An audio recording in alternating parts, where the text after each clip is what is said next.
جو حضور کی پناہ میں آ جاتا ہے نا وہ بچ جاتا ہے. اللہ کرے آپ کو سمجھ آئے میری بات کی. جو حضور کی پناہ میں آ جاتا ہے وہ جو دنیا دار رہتا ہے، مالدار رہتا ہے، حضور کی پناہ میں نہیں آتا وہ بے سکون رہتا ہے. فرماتے ہیں یہاں دنیا میں بھی حضور کی پناہ میں آ جاؤ، آج لے ان کی پناہ. اور آج دلیل آپ نے ابن ماجہ کی حدیث لکھی ہے، حضرت تمیم داری حدیث کے راوی ہیں، اعلیٰ حضرت نے لکھی ہے. فرماتے ہیں جو حضور کی پناہ میں آیا بچ گیا. دلیل دیتے ہیں، فرمایا انسان جانور بھی آتے تھے تو بچ جاتے تھے. حضرت تمیم داری رضی اللہ تعالیٰ عنہ فرماتے ہیں کہ ہم کھڑے تھے، ایک اونٹ دوڑتا ہوا آیا. نبی کریم صلی اللہ علیہ وسلم کے پہلے اس نے قدموں پہ سجدے کیے.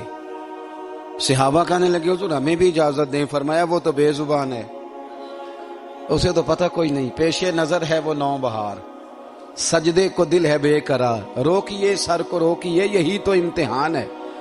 فرمایا اسے کیا پتا، تم تو مکلف ہو شریعت کے، تمہیں اجازت نہیں ہے. اور اعلیٰ حضرت نے 2 ٹوک لکھا ہے، فرمایا سوائے خدا کے کسی کو تعظیمی سجدہ بھی حرام ہے. یہ نوٹ کر لیں میری بات. اور اعلیٰ حضرت نے فتاوی رضویہ میں لکھا ہے کسی قبر پہ جاؤ تو 4 ہاتھ دور کھڑے رہو. اللہ کرے آپ کو سمجھ آئے.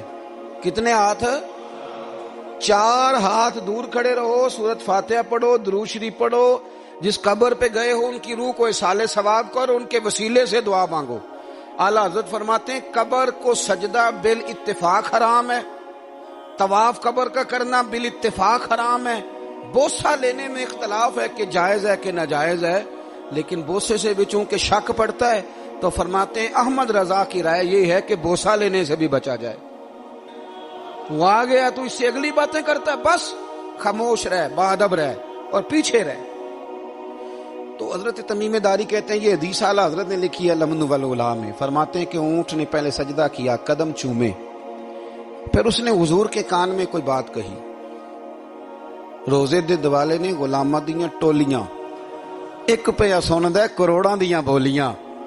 یعنی اونٹ نے بات کی تو حضور نے وہ بھی سن لی. اعلیٰ حضرت کہتے ہیں جو پناہ میں آتا ہے بچ جاتا ہے. کہتے ہیں رسول کریم نے نا اونٹ کی پشت پہ ہاتھ پھیرا اور اللہ کے محبوب فرمانے لگے فکر نہ کر، اب تو آ گیا ہے نا تو جیسے تو کہے گا ویسے ہی ہو جائے گا، جیسے تو کہے گا ویسے ہی. ابن ماجہ میں موجود ہے، پر میں چونکہ فاضل بریلوی رحمت اللہ علیہ کی کتاب سے پیش کر رہا ہوں الامن والعلا سے، تو میں اسی انداز میں پیش کر رہا ہوں جس انداز میں وہاں ہے. حضرت تمیم داری کہتے ہیں کہ ہماری سمجھ میں بات کوئی نہ آئی. تھوڑی دیر گزری تو کچھ لوگوں نے ہاتھوں میں رسیاں پکڑی ہیں، خنجر پکڑے ہیں، دوڑے آئے، یا رسول اللہ یہ ہمارا اونٹ ہے. حضرت تمیم داری کہتے ہیں میں نے دیکھا کہ جب وہ آ گئے نا خنجر لے کے تو اونٹ حضور کے پیچھے چھپ گیا.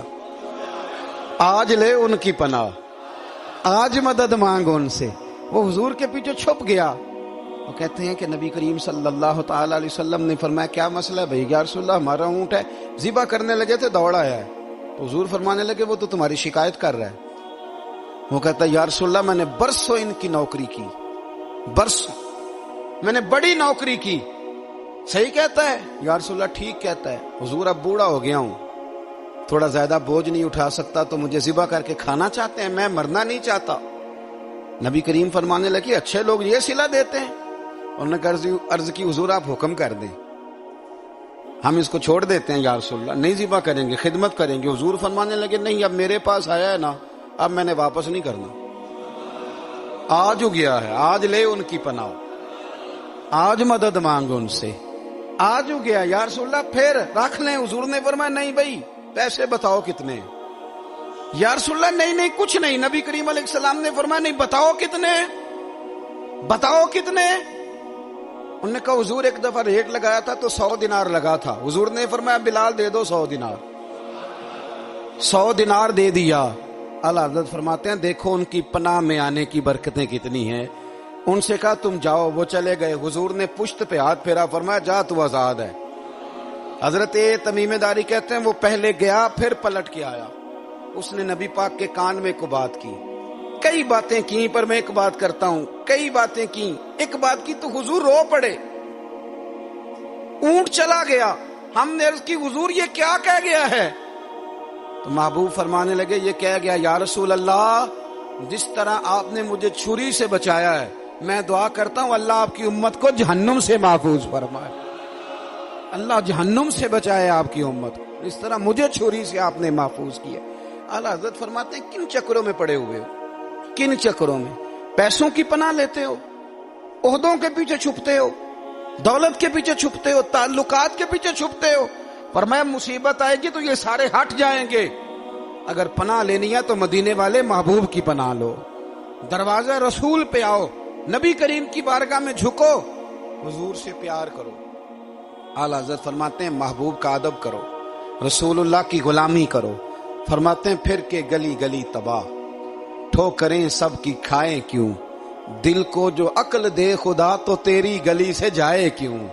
اور فرمانے لگے جان ہے عشق مصطفیٰ، روز فزوں کرے خدا، جس کو ہو درد کا مزہ وہ ناز دوا اٹھائے کیوں، جس کو ہو درد کا مزہ وہ ناز دوا اٹھائے کیوں۔ انہوں نے محبوب کریم کی محبت کا پیغام دیا، صحابہ کی محبت کا، بولیے صحابہ کی محبت کا پوری کتاب لکھی حضرت صدیق اکبر جناب عمر کے فضائل پر۔ اور مزے کی بات یہ ہے کہ اعلیٰ حضرت نے نا اردو شاعروں میں سے کسی کو توفیق نہیں ہوئی حضور کو شہنشاہ کہنے کی، اعلیٰ حضرت نے کہا میرے نبی شہنشاہ ہیں۔ دلیل کیا دی؟ فرمانے لگے پڑھو ترمذی، حضور نے فرمایا میرے 2 وزیر زمینوں میں ہیں 2 آسمانوں میں۔ زمین کے 2 وزیروں کے نام ابو بکر اور عمر ہے، آسمان کے 2 وزیر ہیں جبریل اور میکائیل۔ اعلیٰ حضرت کہنے لگے حضور وزیر تو کسی شہنشاہ کے ہی ہوتے ہیں، پھر کہہ لو نا شہنشاہ۔ تو پھر فرمانے لگے حاجیو آؤ شہنشاہ کا روضہ دیکھو، حاجیو آؤ شہنشاہ کا روضہ دیکھو، کعبہ تو دیکھ چکے اب کعبے کا بھی کعبہ دیکھو، کعبہ تو دیکھ چکے اب کعبے کا بھی، غور سے سن تو رضا کعبے سے بھی آتی ہے صدا، میری آنکھوں سے میرے پیارے کا روضہ دیکھو۔ اعلیٰ حضرت نے ساری زندگی اور صحابہ کرام کی بات کی، اہل بیت کی بات کی، اولیاء کی بات کی، صوفیاء کی بات کی، دفاع کیا سب کا، سب کے شانوں میں لکھا، امت کو بتلایا کہ اپنے بزرگوں سے جڑے رہو گے تو بچے رہو گے۔ اعلیٰ حضرت نے طنز کرنے سے، تنقید کرنے سے، بلا وجہ غلطیاں نکالنے سے اور ایک دوسرے پر لان تان کرنے سے ہمیں بچنے کو کہا۔ اعلیٰ حضرت فرماتے ہیں کوئی علم اگر آ جائے نا تو اس کا معنی یہ نہیں کہ سب کو جاہل سمجھ لینا چاہیے۔ سمجھ آ رہی ہے میری بات کی؟ ہم جس شعبے میں بھی ہوتے ہیں نا سامنے والے کو ان پڑھ ہی سمجھتے ہیں۔ مولویوں کے بارے میں بعض لوگوں کا خیال ہے کہ یہ پتہ نہیں کون سی مخلوق ہے، ان کو کیا پتا دنیا داری کا۔ میں صحیح کہہ رہا ہوں۔ اسی طرح جو میرے شعبے سے تعلق رکھنے والے لوگ ہیں وہ کہتے ہیں شاید سارے تاجر 2 نمبر طریقے سے ہی مال کماتے ہیں۔ یہ ہو نہیں سکتا، ایسا ہو نہیں سکتا۔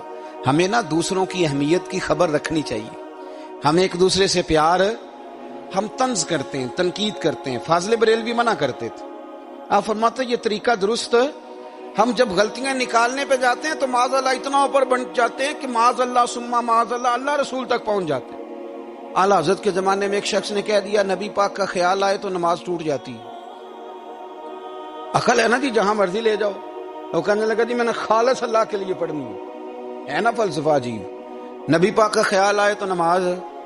اعلیٰ حضرت فرمانے لگے تو بڑا ہی پاگل ہے، جب تو کہے گا السلام علیکہ ایھا النبی، خیال آئے گا کہ نہیں؟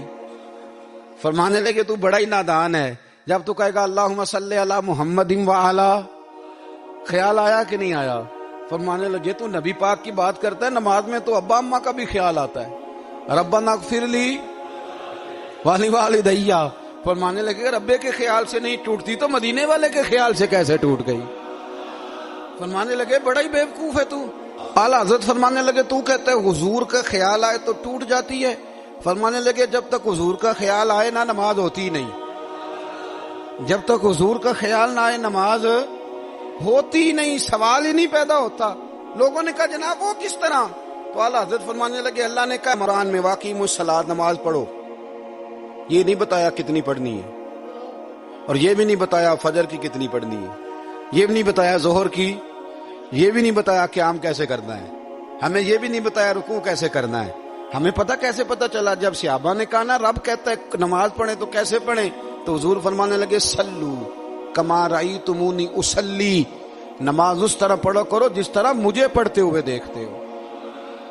تو کہا یہ تو کیسی عجیب بات کر رہا ہے کہ نبی کریم صلی اللہ علیہ وسلم کا خیال آئے. اور پھر بڑی مزیدار بات، ایک شخص نے اعلیٰ حضرت سے آ کے نا اس زمانے میں نا ایک آریہ مذہب ہوتا تھا، اب اللہ کا شکر ہے وہ کوئی نہیں. اب ویسے جو بڑے نئے نئے مذہب نکل آئے ہیں، جو آدمی جتنا پڑھ جاتا ہے معاذ اللہ وہ ایک نئی بات ہی شروع کر دیتا ہے، اور جو انوکھی بات کرے اس کے پیچھے رش بھی زیادہ ہو جاتا ہے. سٹائل ذرا ہٹ کے ہو نا جی تو ذرا ماحول جلدی بن جاتا ہے. تو وہ آریہ مذہب تھا، تو وہ ایک آریہ آ گیا اعلیٰ حضرت کے پاس، آ کے کہنے لگا کہ فرض کی اہمیت زیادہ ہے کہ سنت کی؟ تو اعلیٰ حضرت فرمانے لگے بھئی اہمیت تو فرض کی زیادہ ہے. تو کہنے لگے آپ کا وضو تو پھر سنت سے شروع ہوتا ہے. وضو میں پہلا فرض ہے منہ دھونا، اور آپ سب سے پہلے ہاتھ دھوتے ہیں، یہ بھی سنت. ناک میں پانی ڈالنا یہ بھی، کلی کرنا یہ بھی. میری بات کی سمجھ آ رہی ہے؟ اس نے کہا یہ آپ عجیب لوگ ہیں، فرض اگر بڑا ہے تو پہلے فرض ہونا چاہیے تھا. سمجھ آ رہی ہے میری بات کی؟ لوگ دین پر بڑے بڑے مختلف اعتراضات کرتے ہیں نا. اس نے کہا جی پہلے ہونا چاہیے تھا فرض. تو منہ دھونا فرض ہے، آپ نے گھٹنوں تک ہاتھ دھوئے، اب یہ جو آپ نے ہاتھ دھو یہ بھی سنت، کلی کری تو وہ بھی سنت، ناک میں پانی ڈالا تو وہ بھی سنت. تو آپ تو چوتھے نمبر پہ فرض ادا کر رہے. تو اعلیٰ حضرت فرمانے لگے تم اصل میں محبوب کا غلام نہیں نا. ہاں تجھے کیا پتا ہو یہ بات کیا ہے، تو بیٹھ جا ہم سے سن، ہم تجھے بتاتے ہیں. اس نے کہا جی کیا مطلب؟ فرمانے لگے یہ محبوب جو ہے نا ہمارے، یہ ہمیں بڑی جگہوں سے بچاتے ہیں، یہ بچا بچا کے فرائض تک لے جاتے ہیں. کیا مطلب؟ کہنے لگے حضور نے ہمیں کہا ہے کہ پہلے نا ہاتھ دھو لو، پتہ چل جائے پانی زیادہ گرم تو نہیں، منہ جالی نہ جائے، پہلے نا دیکھ لو. فرمایا پھر ناک میں ڈال کے پتہ کرا لو کہ اس میں سے بدبو تو نہیں آتی. سنت بھی ادا ہو گئی، پتہ بھی چل گیا بو تو نہیں آ رہی. اور فرمایا پھر منہ میں ڈال کے چکھ لو کہ بد ذائقہ تو نہیں. اب یہ 3 سنتیں ادا کر کے تم فرض ادا کرو گے تو اللہ بھی راضی ہوگا، اللہ کے رسول بھی راضی ہوں گے. نبی کریم صلی اللہ علیہ وسلم نے فرمایا اگر سارے انسان مل کے بھی تیرا برا کرنا چاہیں تو جب تک رب کی مشیت نہ ہو وہ تیرا برا کر نہیں سکتے. اور حضور صلی اللہ علیہ وسلم نے فرمایا اگر سارے انسان مل کے تیرا بھلا کرنا چاہیں تو جب تک رب کی رضا نہ ہو تیرا بھلا ہو نہیں سکتا. تو اعلیٰ حضرت فرماتے ہیں اس چیز کو ذہن میں بٹھاؤ، مسلمانوں اپنا رجوع اپنے رب رسول کی طرف مضبوط کرو. یہ کیا بات ہو گئی کہ میں اس سے بھی ڈر رہا ہوں، میں اس سے بھی ڈر رہا ہوں، وہ بھی میرے پیچھے لگ گیا. فاضل بریلوی رحمت اللہ علیہ ان چیزوں سے منع فرماتے تھے.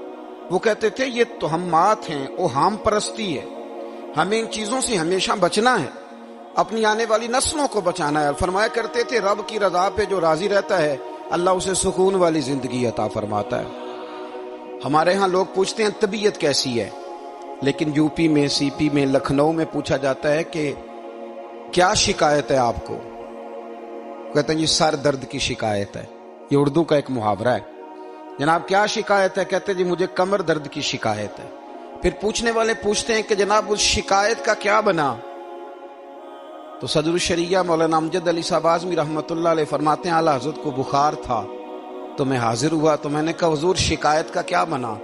کہنے لگے مولانا پڑھے لکھے ہو کے تو ایسی باتیں نہ کرو، شکایت کس سے کرنی ہے؟ رب نے جس حال میں رکھا ہے بڑا ہی اچھا رکھا ہوا ہے.